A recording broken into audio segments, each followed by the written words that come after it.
Hello and welcome to this little video introduction to the recent change of name which we've gone through from CENT to ECENT. So from Cognitive Emotive Narrative Therapy, we've changed the name of our system of counseling and therapy to Emotive-Cognitive Embodied-Narrative Therapy. And I'll briefly explain why that is so.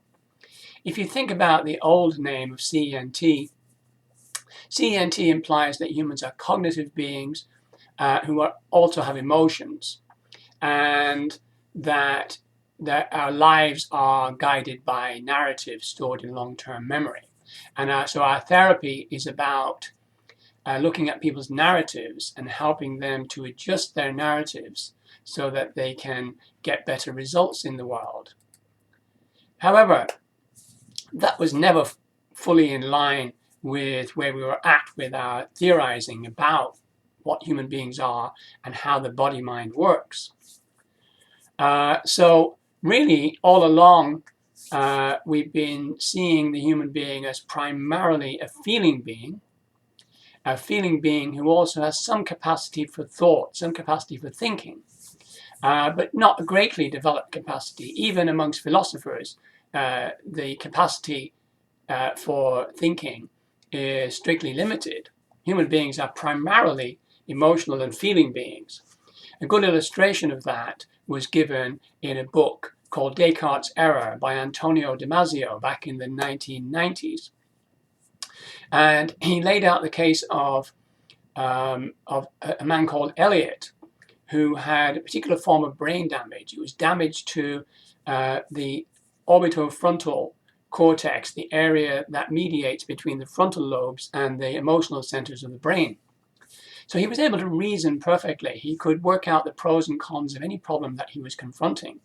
However, he could never make any decisions. And the reason he couldn't make any decisions is that in order to make a rational decision, we have to have feelings about it. We can't do it on the basis of thoughts. And he wasn't able to access his feelings about any of his options because of the brain damage that he'd suffered. And so we can see that even our thinking depends upon our feeling. But when we're born, if you handle a newborn baby, if you work with a newborn baby for even a few hours, you will realize that you're dealing with a feeling being.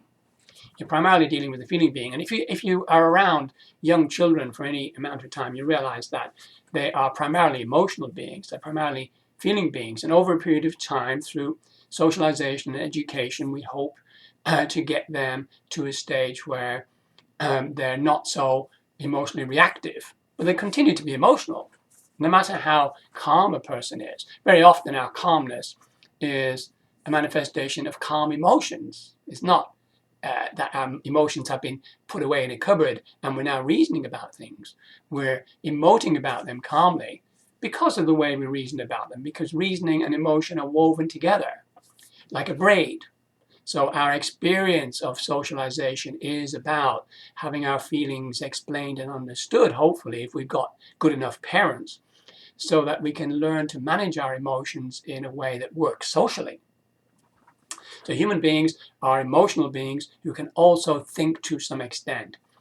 But we're bodies in a physical world, and a lot of our emotions have to do with surviving in that physical world. So without fear, we wouldn't survive very long in that physical world. Fear helps us to be cautious in relation to potential dangers and threats and predators and so on. So all of our emotions are helpful in that kind of way. They are intended to guarantee our survival to the degree that survival can be guaranteed at all. And so emotive, cognitive, embodied narrative therapy puts the body before the story. So the body was here before any stories were internalized.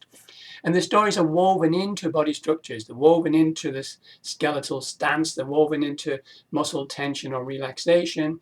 They're woven into the brain chemistry that underpins our mind. And in ECENT, we don't talk about the mind. We talk about the body-mind, the body-brain mind.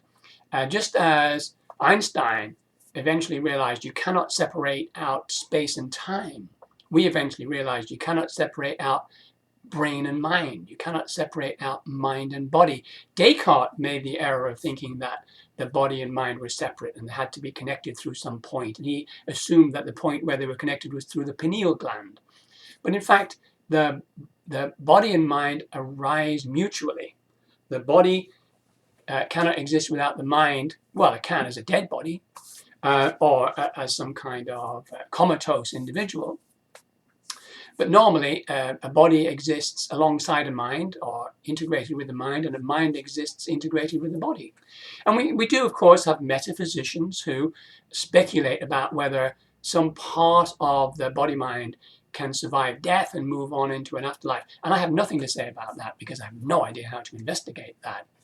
But in terms of the psychology of emotional well-being, I'm perfectly happy to restrict myself to the here and now, to the body-mind that is here and now in front of me in my consulting room when my client arrives, and how I can help them to feel better and think better, or to think better, perceive, feel, and think better, because all of those things are integrated and can't really be separated out. But perceiving, feeling, thinking, paying attention, all of those things are integrated into a common system based in this organism, or based in the organism that is my client. So emotive-cognitive embodied narrative therapy is the cutting edge of psychotherapy today. And I'm hoping that eventually CBT and REBT will catch up with ESENT and offer their clients a more holistic service which takes into account their diet, exercise, self-talk, relaxation, meditation, physical illness, the relationships that they're in, their housing circumstances, their local economy circumstances, their employment circumstances. All of those factors play a part in who this client is before me in my counseling room today. So there we are, quick introduction to the new version of CENT, which is ESENT, Emotive-Cognitive Embodied Narrative Therapy. Welcome to the emotional revolution. I hope you enjoy it. Have a nice day and take good care of yourself.